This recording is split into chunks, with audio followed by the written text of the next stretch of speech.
फिर से कहें, परमेश्वर में धन्यवाद करता हूँ।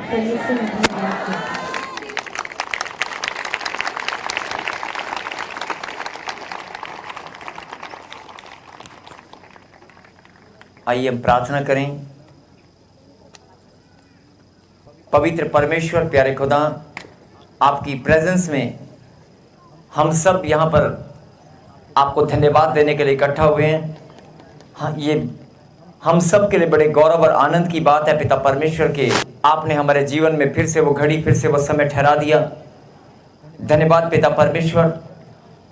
मैं तेरा दास प्रार्थना करता हूँ कि जितने भी जो बीमार हैं, दुखी हैं, परेशान हैं, लाचार हैं, जो टेंशनों में, जो चिंताओं में, जो इस घड़ी पिता परमेश्वर जिनका हृदय विचलित है, जिनके मन में शंकाएं और बहुत सारी चिंताएं हैं, मेरे खुदा सबको अपनी सामर्थ से आप भर दें और आज हर एक जन आपके कलाम को सुनते ही अपनी अपनी आशीष को ग्रहण करे, अपनी चंगाई को ग्रहण करे। आमीन।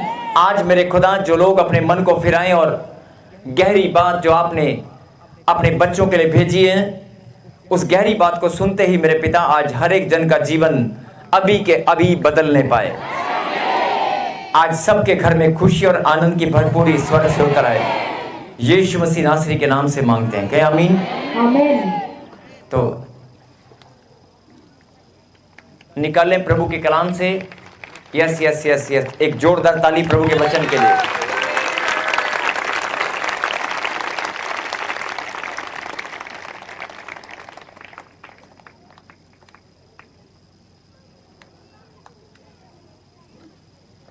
पुराने नियम से हम सपन्या नबी की किताब सपन्या नबी एक भविष्यवक्ता हुए हैं। भविष्यवक्ता बाइबल में बहुत सारे बताए गए हैं, जिनमें से एक नाम, ऐसे बहुत सारे नाम हैं, यशाया, यहेजकेल, मीका, ऐसे एक नाम है सपन्या। बहुत सारे लोग शायद जानते हैं और बहुत सारे लोग शायद नहीं जानते, लेकिन मैं फिर बोल रहा हूं कि अगर आज आपने गहरी बात को सुना और समझा, अपने ध्यान को आप केंद्रित करें, अपने ध्यान को आप भटकने ना दें। और जो ऑनलाइन जुड़े हुए हैं इस समय, मैं परमेश्वर के चरणों में विनती करता हूं कि जो ऑनलाइन इस समय देख रहे हैं, और खास तौर पे वो लोग जो विदेश की धरती पर, देश विदेश की धरती पर जहां भी मौजूद है और बीमारी की हालत में, शारीरिक पीड़ाओं में, मानसिक पीड़ाओं में घिरे हुए हैं, और जिनको ये बात समझ में नहीं आई कि मेरे घर में रोग अचानक से कैसे आ जाते हैं, या मेरे घर में जो लोग बहुत लंबे समय से रोग से ग्रस्त हैं, पीड़ित हैं। ध्यान से मेरी बात सुने। जो लोग लंबे समय से किसी रोग से पीड़ित हैं, किसी बीमारी से सामना कर रहे हैं और पैसा बार बार वेस्ट होता है दवाइयों के ऊपर, टेस्ट के ऊपर, तो आज आपके लिए बहुत जरूरी बात परमेश्वर ने भेजी है। आप सुने और समझें। मैं चाहता हूं कि आप अपने ध्यान को केंद्रित करें और जो वचन परमेश्वर ने आपको दिया उसको अपने अंदर ग्रहण करें। मैं फिर बोल रहा हूं कि जो वचन परमेश्वर ने आज आपके लिए भेजा है, हर एक परमेश्वर की संतान जो यहां पर मौजूद है, जो ऑनलाइन जुड़े हुए हैं, मैं आप सबसे विनती करता हूं कि इस गहरी बात को आप जरूर सुने और समझें। और खास तौर पे वे लोग जो मानसिकता के शिकार हैं, मानसिक कमजोरी के शिकार हैं और शारीरिक बीमारियों से, बहुत सारी अलग अलग प्रकार की बीमारियों से आपका जीवन बहुत लंबे समय से आप परेशान हैं, और आपको ना डॉक्टर की दवाई काम करती है और दवाई खाते रहते हो तो ठीक रहते हैं, लेकिन दवाई के बाद समझ में नहीं आता कि सब क्यों हो रहा है। हम प्रार्थना भी करते हैं, लेकिन फिर भी हमारे जीवन में अचानक से बीमारियां क्यों घुस आती हैं।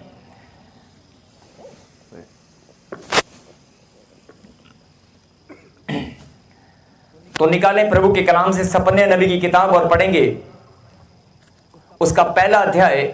लेकिन पहले अध्याय में जाने से पहले मैं आपको बता दूं कि जो बात यहां पर एक भविष्यवाणी की बात की गई है, जो वचन आप पढ़ने वाले हैं वो एक भविष्यवाणी है।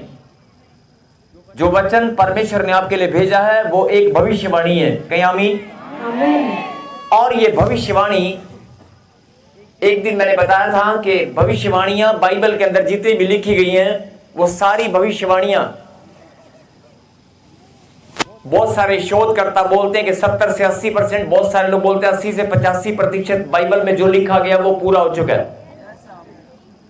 और उनके तथ्य और प्रमाण, उनके प्रूफ और फैक्ट्स मौजूद हैं। जरा ध्यान से सुनना जो मैं बोलने वाला हूं। जिस भविष्यवाणी की आज हम बात करेंगे, जिस भविष्यवाणी के बारे में परमेश्वर आपको बताना चाहते हैं वचन के माध्यम से, वो भविष्यवाणी आज से, आज इस घड़ी, आज से लगभग 2650 साल पहले की, 2600 से 2700 वर्ष पूर्व, मैं फिर बोल रहा हूं 2650 साल, 2650 से 2700 साल के लगभग, इतने साल पहले एक भविष्यवाणी एक भविष्यवक्ता ने किया। बोला हालेलुया। बात वचन की नहीं है। वचन का प्रचार हम लोग बहुत सुनते हैं, पढ़ते हैं, वचन के प्रचार को हम बहुत बार सुनते हैं, लेकिन हम इस बात पर गौर नहीं करते कि बाइबल में जो वचन परमेश्वर के द्वारा लिखा गया है या जो बात परमेश्वर ने हमारे लिए भेजी है, अगर आज कोई भविष्यवाणी हो और वो 1 हफ्ते बाद या 10 दिन बाद या 1 महीने बाद आपके जीवन में पूरी हो जाए और वो भविष्यवाणी आपके लिए, तो आपकी खुशी का ठिकाना नहीं रहेगा और आप खुशी से झूमते हुए प्रभु के घर में आकर गवाही देंगे। नहीं, आपको याद रहेगा कि 1 महीना पहले, 1 साल पहले या 2 साल पहले प्रभु के दास ने या किसी प्रॉफिट ने, किसी प्रभु के दास ने मेरे लिए भविष्यवाणी किया था और वो मेरे जीवन में पूरा हुआ और आप गवाही देने आएंगे बड़ी खुशी के साथ। आपको याद रहेगा ना कि 2 साल थे कि 2 महीने, लेकिन मैं आपका ध्यान इस बात पर केंद्रित करना चाहता हूं, जरा ध्यान से सुने। और जो इधर उधर घूम रहे हैं प्लीज आप लोग बैठ जाएं, और स्पेशल वॉलंटियर्स चाहे वो अपनी ड्यूटी कर रहे हैं, लेकिन मैं आपसे विनती करता हूं कि आप बैठ जाएं, इधर उधर मत घूमें। 15 से 20 मिनट प्लीज अपने ध्यान को केंद्रित करें। जो भविष्यवाणी के बारे में परमेश्वर ने आज आपके पास भेजा है, जो वचन के द्वारा प्रभु ने अपनी बात आप तक पहुंचाई है, वो आज से 2650 साल पहले या 2700, 2650 साल पहले एक भविष्यवाणी परमेश्वर ने अपने दास, अपने नबी के द्वारा की।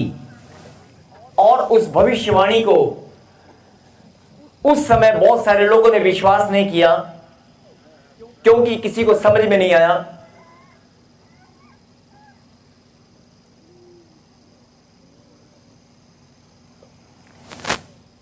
उस समय अगर आज कोई ऐसी भविष्यवाणी, एक उदाहरण के तौर पे मैं समझाने की कोशिश करूंगा, अगर आज से 1000-2000 साल पहले अगर कोई बोले कि हवाई जहाज उड़ने वाला है या मोबाइल आने वाला है, 500 साल पहले कोई बोले कि मोबाइल तुम्हारे हाथ में होगा, तुम उसमें ऐसे ऐसे करोगे, तो क्या आपको यकीन होगा?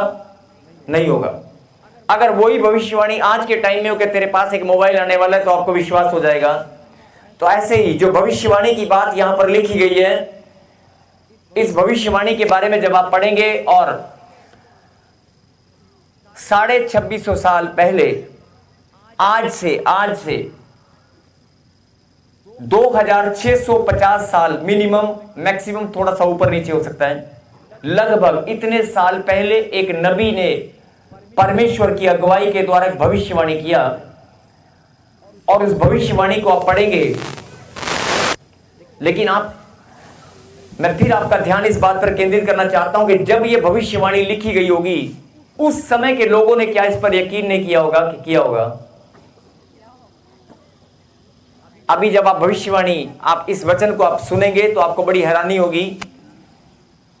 पढ़ेंगे,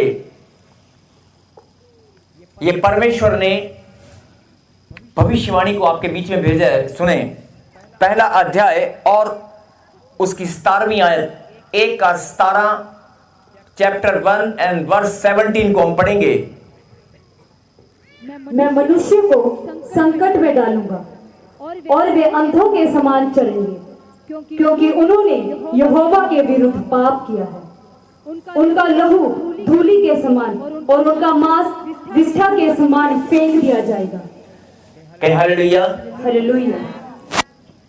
जरा ध्यान से सुने, मैं मनुष्यों को संकट में डालूंगा, मैं मनुष्यों को संकट में डालूंगा। परमेश्वर ने भविष्यवाणी अपने नबी के द्वारा लिखवाया 2650 साल पहले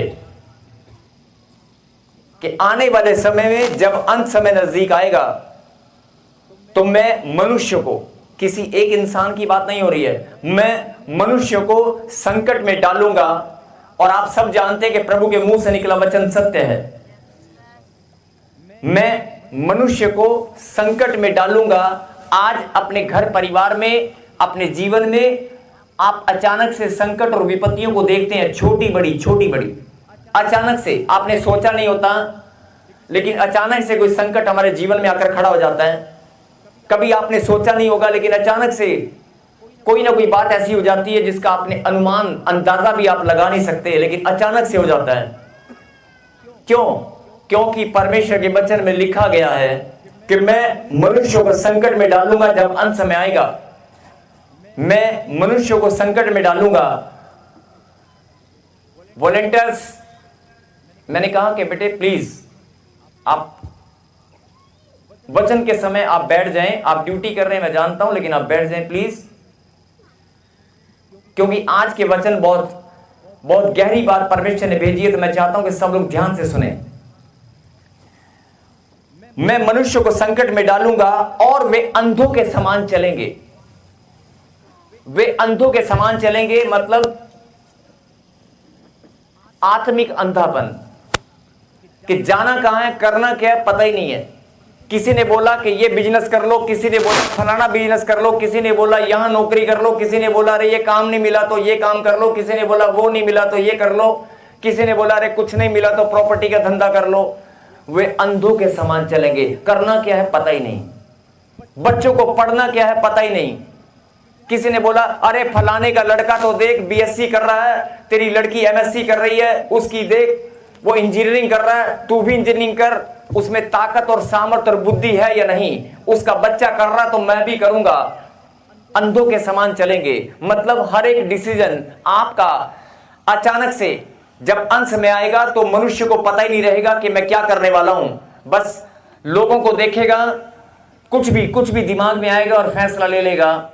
ये तो एक छोटी सी बात है जो सबके परिवार में आजकल चलता है और चलता काफी समय से आप देख रहे हैं। लिखा, ध्यान से सुने। इसके बाद जो गहरी बात है वो, इसके बाद जो गहरी बात मैं समझाने वाला हूं उसको समझने से पहले ये बात समझना बहुत जरूरी है। जो पीछे अगर किसी का ध्यान भटक गया तो मैं आपसे विनती करता हूं कि प्लीज अपने ध्यान को, मैं दोबारा नहीं बोलूंगा, अपने ध्यान को आप केंद्रित करें प्लीज। लिखा वचन में कि मैं, ये भविष्यवाणी है और 2650 साल पहले अपने नबी के द्वारा परमेश्वर ने लिखा कि मैं मनुष्य को संकट में डालूंगा और वे अंधों के समान चलेंगे। कोई कहेगा अरे ये मकान ले ले, कोई कहेगा ये बेच दे, कोई कहेगा सोना बना ले, कोई कुछ कहेगा, कोई कहेगा प्रॉपर्टी बना ले, कोई कहेगा यहां से लोन ले ले, वहां से ले ले, कोई कहेगा यहां से ले ले, वहां से ले ले। बोल हालेलुया। अगर किसी व्यक्ति ने यहां पर कोई लोन ले रखा है तो मैं जानता हूं क्या, मुझे तो नहीं पता ना अभी, लेकिन परमेश्वर सब कुछ जानते हैं। क्या हालेलुया। हालेलुया। अभी एक बहन, जैसे आप बैठे हैं, आप खड़े हो जाए बहन, व्हाइट चुन्नी में पीछे, माइक लेकर जाना। अगर आप ध्यान से सुनेंगे और समझेंगे, एक बहन यहां पर खड़ी है, माइक,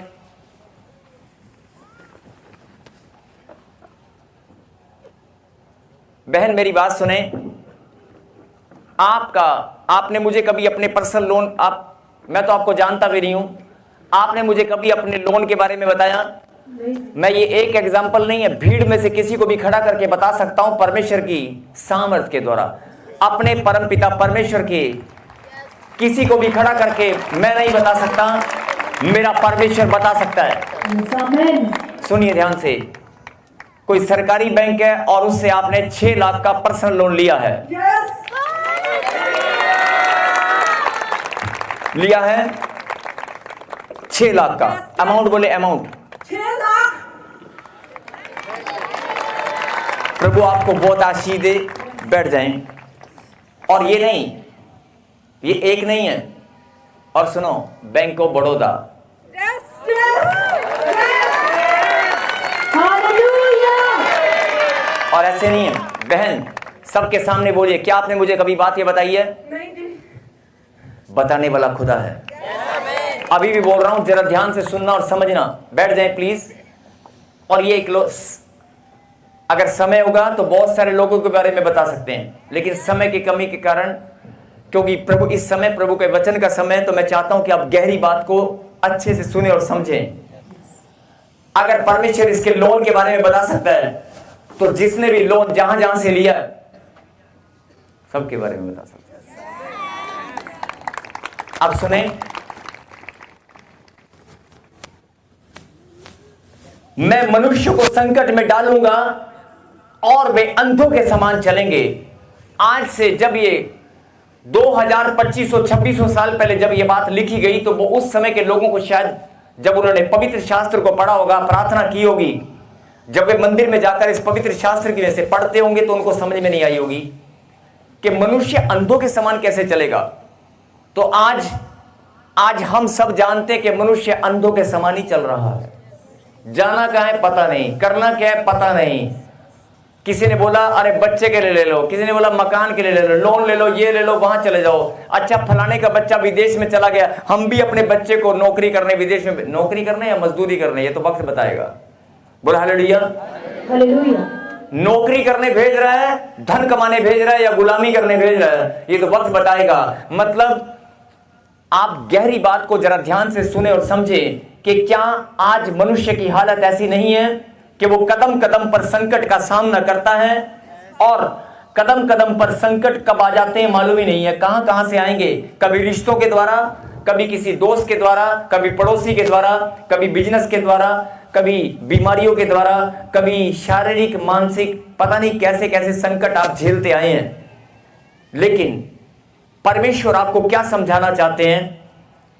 मैं मनुष्य को संकट में डालूंगा और वे अंधों के समान चलेंगे। आज एक भी व्यक्ति हाथ उठाकर बोल दे कि मैं इस पर मुझे यकीन नहीं है, लेकिन आज आप इस बात को समझ सकते हैं कि मनुष्य अंधों के समान ही चल रहा है। आंखें होते हुए भी अंधों के समान ही चल रहा है। और अंधा है वो व्यक्ति जो अपनी बच्ची को, एक जवान बच्ची को पाल पोस कर किसी के कहने पर रिश्ता कर देता है, और वो बच्ची जीवन भर नरक भोगती है, या बाद में उनका डाइवोर्स होकर मां बाप के घर पर आकर बैठ जाती है। तो आपने अंधे होकर डिसीजन नहीं लिया तो क्या लिया? ऐसे बिजनेस कारोबार में अपना सारी जमा पूंजी आपने लगा दी, और किसी पर भरोसा करके आपने अपने बच्चे को भेजने के लिए पैसा दे दिया, या कोई जमा पूंजी कहीं इन्वेस्ट कर दिया, और वो कंपनी भाग गई। बाद में कहेंगे हमारा क्या कसूर है, कंपनी भाग गई। अब देखने वाली बात क्या है, मैं किसी को शर्मिंदा नहीं करना चाहता, लेकिन समझाना चाहता हूं कि आपने अपने गलत डिसीजन के द्वारा, या हो सकता है परमेश्वर की प्रेजेंस आपके जीवन में पहले नहीं थी। अगर परमेश्वर को आप पहला स्थान देंगे तो कभी गलत डिसीजन नहीं होगा, ना ही आप अंधों के समान चलेंगे।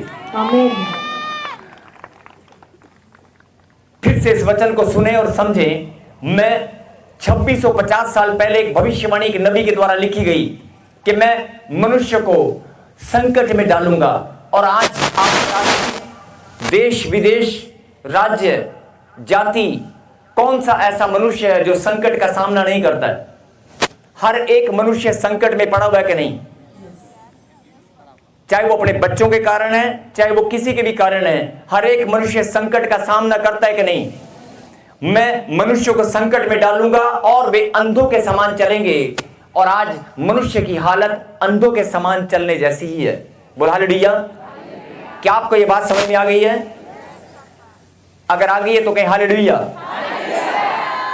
अब आगे चलें। आगे लिखा, मैं मनुष्यों को संकट में डालूंगा और वे अंधों के समान चलेंगे, क्योंकि उन्होंने यहोवा के विरुद्ध पाप किया है। और हम सब जानते हैं कि परमेश्वर के प्रति हम सब ने पाप किया है, किया था या किया है, हम सब जानते हैं। और बाइबल के अंदर लिखा है मनुष्य पापी है। बोला आमीन। वो एक अलग बात है कि परमेश्वर ने हमारे अधर्म को क्षमा किया, हमारे गुनाहों को माफ किया और हमारे पापों को ढांप लिया। वो एक अलग बात है कि परमेश्वर ने हमें दया की और हमें पाप क्षमा की आशीष दी है। बोला हालेलुया। कैमरामैन, मैंने कहा ना बेटे वचन के समय डिस्टर्बेंस, इधर आ जाए।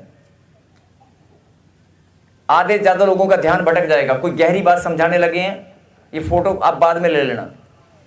आप इधर आ जाए बेटे, फिर से हालेलुया। मैं मनुष्यों को संकट में डालूंगा और वे अंधों के समान चलेंगे, क्योंकि उन्होंने यहोवा के विरुद्ध पाप किया है। आज हम सब जानते कि परमेश्वर के प्रति मनुष्य पाप करता है। उन्होंने यहोवा के विरुद्ध पाप किया है। क्या आप इस बात से सहमत है कि नहीं? आगे क्या लिखा? उनका लहू धूलि के समान, किनका? मनुष्य का। मैं मनुष्य को संकट में डालूंगा, वे अंधों के समान चलेंगे, उन्होंने यहोवा के विरुद्ध पाप किया है। और आगे क्या लिखा? उनका लहू धूलि के समान, उनका लहू धूलि के समान और उनका मांस विष्ठा के समान फेंक दिया जाएगा। बस इतनी सी बात अगर तुम्हें समझ में आ गई ना, तो आज बहुत कुछ समझने वाले हो। उनका लहू, मनुष्य का लहू किसके समान? धूलि के समान। जैसे एक धूल उड़ जाती है और मांस विष्ठा के समान फेंक दिया जाएगा। अब ध्यान से सुनना, 2650 साल पहले एक नबी ने परमेश्वर की इस भविष्यवाणी को लिखा। अब आप कहेंगे कि 2650 साल पहले और आज हमें मतलब समझ नहीं आ रहा, कुछ नहीं समझ में आ रहा है। अभी उनका लहू मनुष्य को संकट में डालूंगा और मनुष्य का लहू धूलि के समान उड़ेगा। अब आप कहेंगे मनुष्य का लहू धूलि के समान उड़ेगा, ये कैसे हो सकता है? अरे आप खा रहे हैं, पी रहे हैं, आपके बच्चे, आपकी वाइफ, आपके परिवार के लोग खा खा कर सुबह से शाम तक खाते, लेकिन खून है ही नहीं। खून बनता है और कहीं चला जाता है। एनीमिक पेशेंट आपके बीच में ही घूम रहे हैं।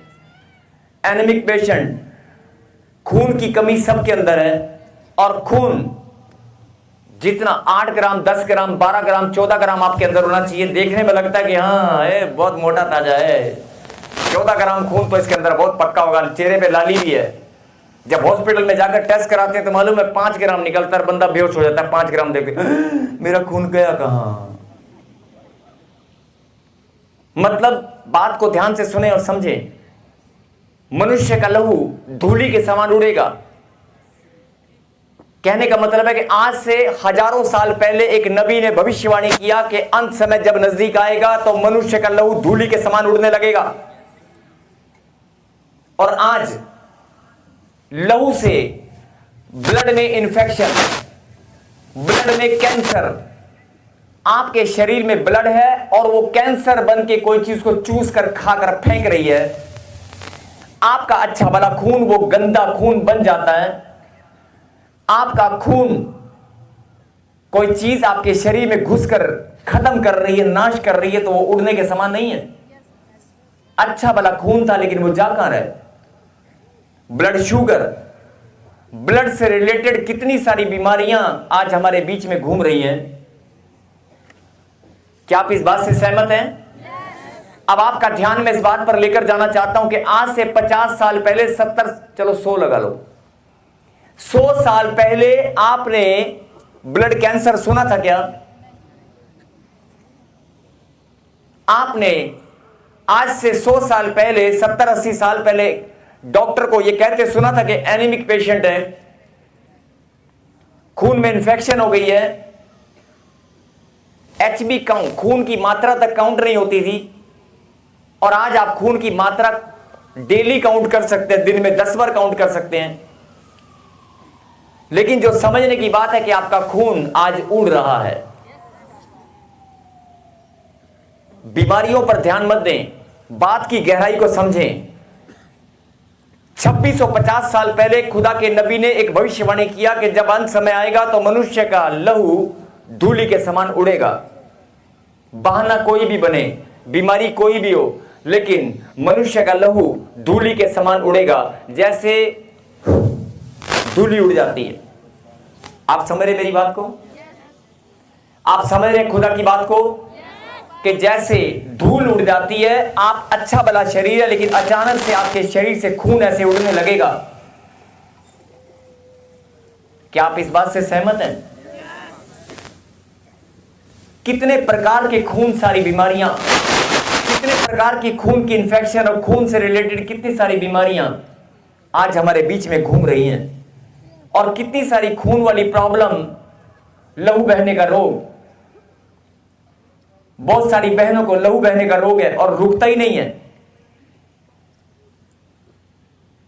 आप खून से रिलेटेड कितनी सारी प्रॉब्लम हमारे बीच में आ चुकी हैं, और रोज कोई ना कोई बीमारी, रोज कोई रिसर्च, कोई ना कोई खोज बीमारी।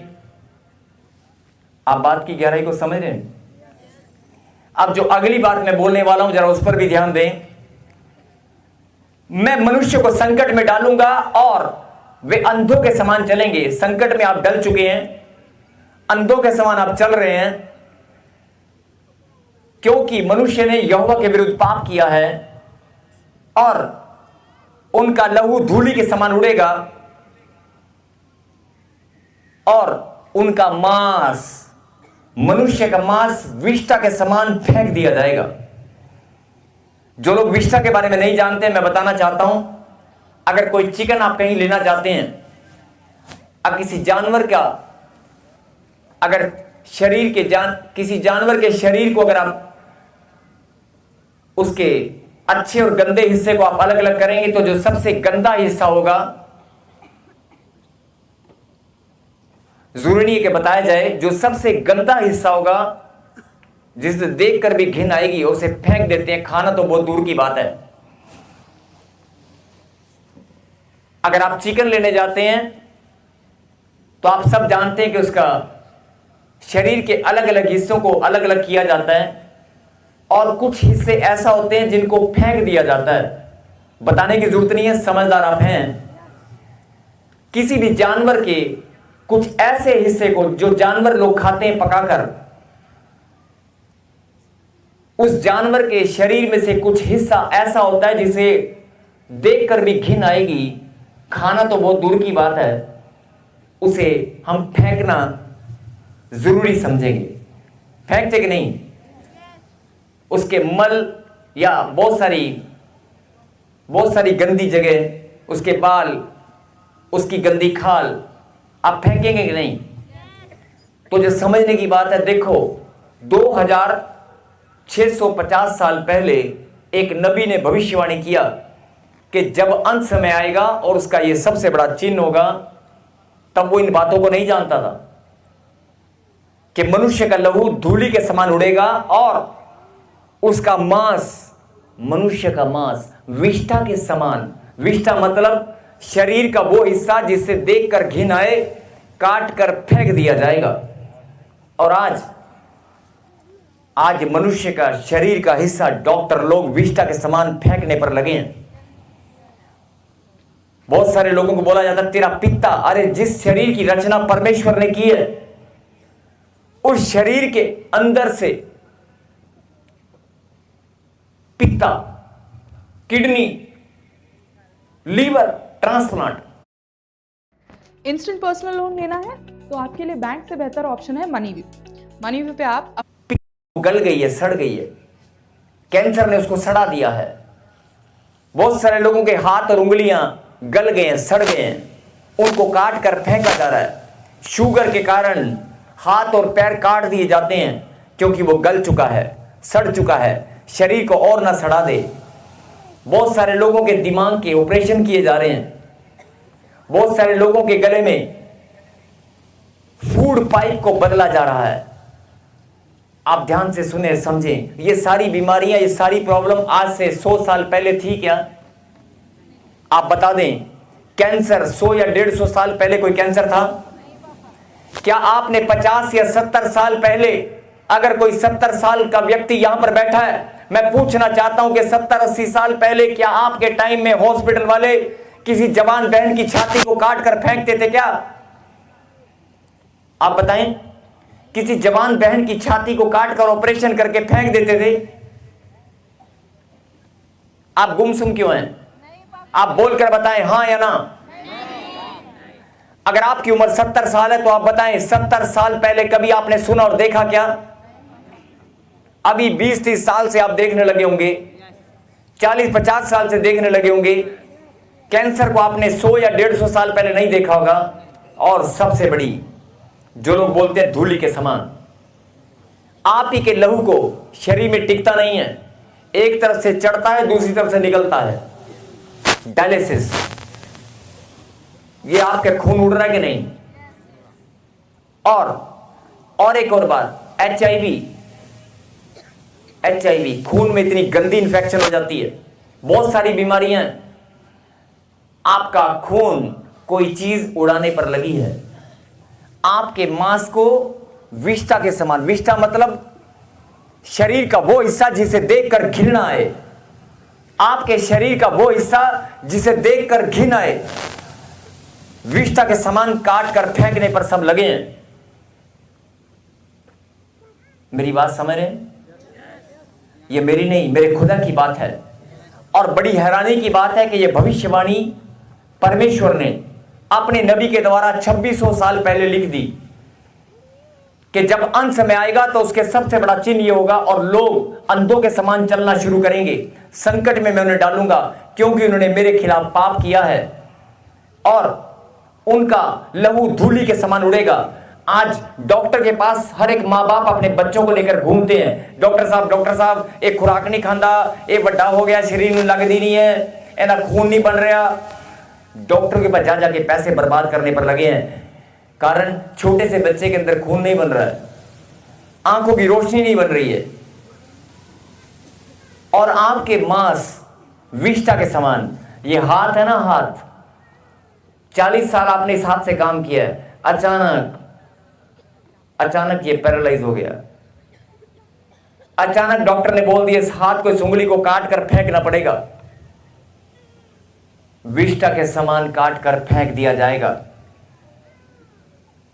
आज से 40-50 साल पहले या 70 साल पहले या 100 साल पहले, चलो हो सकता है 70-80 साल पहले होता होगा, 100 या 150 साल पहले डॉक्टर काटने पर लगे थे क्या?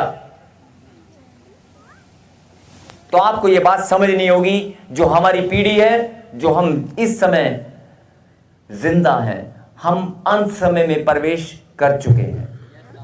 यह सबसे बड़ा चिन्ह है। इस भविष्यवाणी को देखते हुए, इस भविष्यवाणी को अगर आप पढ़कर समझ चुके हैं तो आपको इस बात पर ईमान रखना होगा कि हम वो लोग हैं कि हम अंत समय में प्रवेश कर चुके हैं, अंत समय की शुरुआत। और ये सबसे बड़ा चिन्ह है कि हमारे दाएं बाएं, हमारे ही परिवार में, हमारे ही बहू बेटियां, हमारे ही घर के अंदर डॉक्टर लोग मांस को विष्ठा के समान काट कर फेंकने पर लगे हैं और हमारे ही घर परिवार के अंदर हम एक दूसरे को देखकर, एक दूसरे की शक्ल देखकर बता सकते हैं, अरे तेरा तो खून उड़ रहा है रे। और बहुत सारे लोग जादू टोना से पीड़ित हैं, बहुत सारी गंदी दुष्ट आत्माएं शरीर में घुसकर खून को पी जाती हैं। कहे हालेलुया। आपको गहरी बात समझ में आई कि नहीं आई? अगर समझ में आ चुकी है तो फिर मैं आपसे विनती करता हूं कि आपको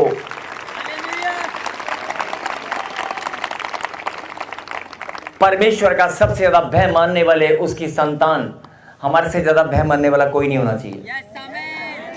उसका भय मानने वालों में हमारा नंबर 1 होना चाहिए। हमें कदम कदम पर परमेश्वर का भय मानना चाहिए। बोला हालेलुया। ये सबसे बड़ा चिन्ह हम हमारे जीवन में इस घड़ी हम देख रहे हैं। अपने ही परिवार के लोग अपने ही मांस को विष्ठा के समान काट कर फेंक दिया जाएगा और खून मनुष्य का लहू धूलि के समान उड़ेगा। इससे बड़ा चिन्ह, क्या आप इस बात से सहमत हैं? तो ऊंची बात से कहें हालेलुया। हालेलुया। और आगे पढ़ें, यहां तक समझ में आ गया?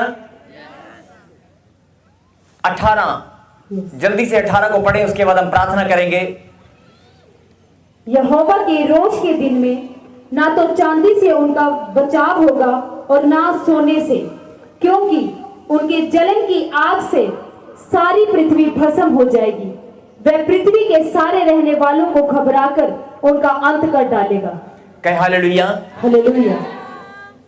यहोवा के रोष के दिन, अभी तो आपने धूली खून को उड़ते हुए देखा है, अभी तो आपने मांस को विष्ठा के समान काट कर फेंकते हुए देखा है और आज आपको पता चला है।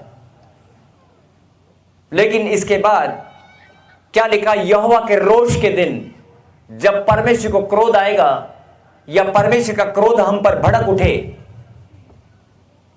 तो क्या लिखा? और ये यहोवा का, अगर आपके घर में कोई बीमारी ऐसी लग चुकी है कि आपके मांस को काट कर फेंक दिया जा रहा है और खून बनने का नाम नहीं ले रहा है, तो इसका मतलब परमेश्वर का क्रोध आपके ऊपर है। अगर आपके घर में कोई ऐसी बीमारी है जो ठीक होने का नाम नहीं ले रही है, तो इसका सीधा सीधा मतलब है कि परमेश्वर का क्रोध आपके ऊपर है। भले ही आप प्रार्थना करने वाले हैं, भले ही आप, इसका मतलब आप, परमेश्वर के क्रोध आपके ऊपर है। बोले आमीन। लेकिन परमेश्वर सब पर दया करे और उसका क्रोध हम पर ना रहे। कहे आमीन। आमीन। और क्या लिखा? ना तो चांदी से उनका बचाव होगा और ना सोने से, मतलब कोई सोना चांदी काम नहीं आएगा। डॉक्टर के पास प्रॉपर्टी पेपर लेकर भी चले जाना कि बचा ले मेरी बच्ची को, बचा ले मेरे बेटे को, मैं इसका हाथ कटते हुए नहीं देख सकता, मैं इसकी छाती को कटते हुए नहीं देख सकता, मैं अपनी बच्ची को बचाना चाहता हूं, इसके अंदर खून नहीं है, ये मरने पर लगी है। ना चांदी से काम होगा। देखो 2650 साल पहले, आज से 2650 साल पहले किसी नबी ने लिख दिया कि उस समय जब अंत समय आएगा तो ना तेरी चांदी काम आएगी, ना तेरा सोना काम आएगा, ना तेरा धन काम आएगा। अगर काम आएगा तो सिर्फ प्रार्थना काम आएगी।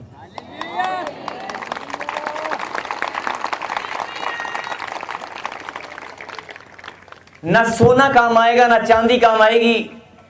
और जब परमेश्वर का क्रोध भड़केगा तो कलाम के अंदर लिखा है कि मैं इस पृथ्वी को भी भस्म कर डालूंगा।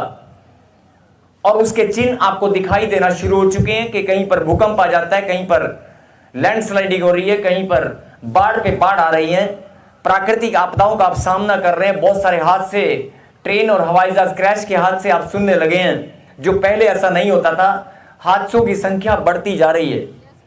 तो आप जरा समझें कि परमेश्वर का क्रोध, इससे पहले कि परमेश्वर का क्रोध और भड़के, जो पीछे वाले, दाएं वाले, बाएं वाले, ऑनलाइन वाले, मैं आप सबसे विनती करता हूं और इस बात पर आप ध्यान दें कि अगर 2650 साल पहले एक नबी ने, पवित्र आत्मा ने, परमेश्वर की आत्मा ने, परमेश्वर ने उसको लिखवाया कि लिख कि अंत समय के ये चिन्ह होंगे, और आज ये चिन्ह हम सब के बीच में घूम रहे हैं, है कि नहीं? तो आज बड़ी गहरी बात परमेश्वर ने जो हमारे बीच में भेजी है, उसे सुने। जिन्होंने सुना है, सुनकर मैं विनती करता हूं कि आप अपने अंदर परमेश्वर के भय को और ज्यादा बढ़ा लें। आपका डर परमेश्वर के प्रति और ज्यादा होना चाहिए। और लिखा है, ना सोना काम आएगा, ना चांदी काम आएगी, ना तेरी नौकरी काम आएगी, ना तेरा बिजनेस काम आएगा, ना तेरा धन काम आएगा। अगर किसी बीमारी ने घेर लिया, किसी संकट ने, अगर किसी विपत्ति ने तुझे घेर लिया, तो कोई पैसा, धन, दौलत, सोना, चांदी काम आने वाली नहीं है। और ये बात उसने 2600 साल पहले लिख दी थी। और आज आप जानते हैं कि डॉक्टर के पास अगर जाते हैं कि मेरे बच्चे को खड़ा करो, व्हीलचेयर को हटाओ, चश्मा हटाओ, मेरे बच्चे का हाथ चल नहीं रहा है, मेरा बच्चा पैरों पर खड़ा नहीं हो पा रहा है, आपका कोई पैसा काम आने वाला नहीं है। बोला हालेलुया। बस इतनी सी बात परमेश्वर आपको समझाना चाहते हैं, ना तेरा पैसा काम आएगा, ना तेरी चांदी काम आएगी, और अगर काम आएगा तो केवल प्रार्थना काम आएगी। आमेन। और फिर उस नबी ने परमेश्वर के क्रोध को देखते हुए, जब उसने परमेश्वर ने अपने नबी को जब लिखवाया, तो उसने पश्चाताप का आह्वान किया कि परमेश्वर कोई तो रास्ता होगा, जब अंत समय आएगा ऐसा होगा तो कोई तो रास्ता होगा। तो परमेश्वर ने रास्ता भी बताया। लिखा है पश्चाताप का आह्वान दूसरे चैप्टर में, और लिखा, हे निर्लज्ज जाति के लोगों, निर्लज्ज मतलब जिनकी लज्जा उतर चुकी है, जिनको शर्म नहीं आती, जो परमेश्वर के नाम पर ठट्ठा उड़ाते हैं, जो परमेश्वर को कुछ भी समझते नहीं है, बीमारियों में हॉस्पिटल में खड़े हैं लेकिन परमेश्वर को नहीं जानते हैं, या परमेश्वर को जानने के बाद भी ठट्ठे में उड़ाते हैं। लिखा, हे निर्लज्ज जाति के लोगों, इकट्ठे हो जाओ, इकट्ठे हो, इससे पहले कि दंड की आज्ञा पूरी हो। दंड की आज्ञा कौन सी है? परमेश्वर ने जो अभी 18 आयत में लिखा कि पृथ्वी पूरी तरह भस्म हो जाएगी, या लहू और मांस मनुष्य का हालत क्या होने वाली है, जो दंड की आज्ञा है वो पूरी हो, इससे पहले कि इकट्ठे हो जाओ। क्या लिखा? हे निर्लज्ज जाति के लोगों, इकट्ठे हो, इससे पहले कि दंड की आज्ञा पूरी हो और बचाव का दिन भूसी के समान निकले। बचाव का दिन, जो बचाने का दिन, परमेश्वर ने तुम्हारी बचाने का दिन भी जो ठहराया है, वो भी कहीं जैसे गेहूं से भूसी उड़ जाती है, तुम्हारे बचाने का दिन भी ऐसे उड़ ना जाए। और यहोवा का भड़कता हुआ क्रोध तुम पर आ पड़े, यहोवा का क्रोध का दिन तुम पर आए। क्या लिखा? तुम इकट्ठे हो। बोला हालेलुया, हालेलुया। अब मैं एक लाइन में जरा कुछ समझा रहा हूं, ध्यान से सुनना। जब परमेश्वर ने अपने दास को, अपने नबी को ये बातें लिखवाई कि लिख, अंत समय में ऐसा होगा कि मनुष्य का ये हालत होने वाली है, उसका लहू और मांस के बारे में, और पृथ्वी का मैं क्या करने वाला हूं, पृथ्वी भस्म करने वाला हूं। तब उस नबी ने परमेश्वर से विनती किया और कहा कि कोई पश्चाताप अगर करे तो यहां पर क्या लिखा? इकट्ठे हो जाओ। और अगर इकट्ठे होकर प्रार्थना करोगे तो केवल प्रार्थना ही है जो तुम्हारी विपत्तियों को, तुम्हारी बीमारियों को, तुम्हारी समस्याओं को टाल सकती है। Yes amen. केवल प्रार्थना की शक्ति है, केवल प्रार्थना ही है जो परमेश्वर के हृदय को मोड़ सकती है। Yes amen. केवल प्रार्थना ही है जो उसके क्रोध को टाल सकती है। आमेन। तो आज ये भविष्यवाणी जो 2600 साल पहले प्रभु के दास सपन्या नबी ने लिखी, भविष्यवक्ता, तो आज वो आप इसके बारे में मुझे प्रभु ने कहा कि आज तो लोगों को प्रचार के माध्यम से बता दे कि लोगों की हालत क्या हो गई है, और ये ऐसे नहीं हो रही है, मैंने लिखा है। आज आप बोल रहे हैं कि बीमारियां बढ़ रही हैं, आज आप बोल रहे हैं कि डॉक्टरों की इलाज, डॉक्टरों की बीमारियां बढ़ती जा रही हैं, डॉक्टर अलग अलग तरह से ऑपरेशन कर रहे हैं, ऐसे नहीं कर रहे हैं, दवाइयां ऐसे नहीं आ रही हैं। ये सब परमेश्वर ने लिखा है कि अंत समय जब आएगा तो मनुष्य का लहू धूली के समान उड़ेगा और उसका मांस विष्ठा के समान काट कर फेंक दिया जाएगा। अगर आज आपको यह बात समझ में आ चुकी है और अपने आप को आप परमेश्वर के हाथों में सौंप कर अपने जीवन को समर्पित करना चाहते हैं, तो प्रभु का पश्चाताप अगर आप करना चाहते हैं, जीवन भर कोई भी पाप आपने किया हो, तो अपने मन को फिराएं। और प्रभु ने कहा तुम्हारा इकट्ठा होना, केवल जैसे आज आप पवित्र मंदिर में इकट्ठा हुए हैं, 2, 4, 5 लोग घर पे भी इकट्ठा हो सकते हैं, लेकिन जब आप इकट्ठा होना, लिखा है तुम इकट्ठे हो जाओ, तुम्हारा इकट्ठा होना परमेश्वर को भाता है। और जब इकट्ठे होकर आप प्रार्थना करेंगे तो परमेश्वर का क्रोध, आपकी विपत्तियां, आपकी बीमारियां सब टल जाएगा। आमेन। और ये अभी भी परमेश्वर ने आज जो संदेश आपके बीच में भेजा है, परमेश्वर ने जो संदेश आपके बीच में भेजा है कि मैं नहीं चाहता, जैसे तुम नहीं चाहते कि तुम्हारे बच्चों को चोट भी लगे, तुम्हारे बच्चे जरा सा दर्द होते रोने लगे, उनके रोने से तुम्हें दर्द होता है। जब तुम हॉस्पिटल में जाते हो, डॉक्टर के पास जाते हो, टेस्ट कराते हो, जब इधर उधर पैसे के लिए भटकते हो, कर्जों में पड़ते हो, मुझे भी रोना आता है। और यही बात मैं समझाना चाहता हूं, इससे पहले कि परमेश्वर का क्रोध भड़के या कोई विपत्ति आपके जीवन में आए, आप इकट्ठे हो जाएं और प्रार्थना में बढ़ जाएं। आमीन। ताली बजाकर धन्यवाद करें। हालेलुया। जोरदार ताली बजाकर धन्यवाद करें और कहें परमेश्वर। फिर से कहें परमेश्वर। परमेश्वर, हम आपका भय मानने वाले हम आपका भय मानने वाले आपके बच्चे हैं। आपके बच्चे हैं। हे परमेश्वर, हे परमेश्वर, आप हम पर दया करें, आप हम पर दया करें, अपना हाथ हमारे ऊपर बनाए रखें। अपना हाथ हमारे ऊपर बनाए रखें।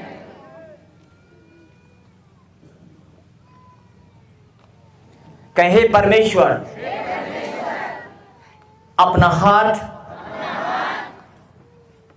मेरे और मेरे परिवार के ऊपर आप बनाए रखें। आपका क्रोध मुझ पर ना आए, आपकी दया मुझ पर होने पाए। कहीं आमीन। मैं प्रार्थना कर रहा हूं, अपनी आंखों को बंद करें। सर्वशक्तिमान मेरे खुदा, जिन बच्चों ने प्रभु जी आज आपकी गहरी बात को सुना और समझ लिया, जिन्होंने सपन्या नबी की भविष्यवाणी को अपने जीवन में मेरे पिता तेरा भय मानते हुए शिक्षा के रूप में ग्रहण किया है, और जिन्होंने फैसला किया कि हम इकट्ठे होकर आपकी इबादत और आपकी महिमा किया करेंगे, मेरे पिता सच में आपका वचन इनके जीवन में पूरा होने पाए। आज हम सब का इकट्ठा होना, हम सब का इकट्ठा होकर आपके नाम को महिमा देना, तेरा भय मानना सबके लिए आशीष का कारण हो।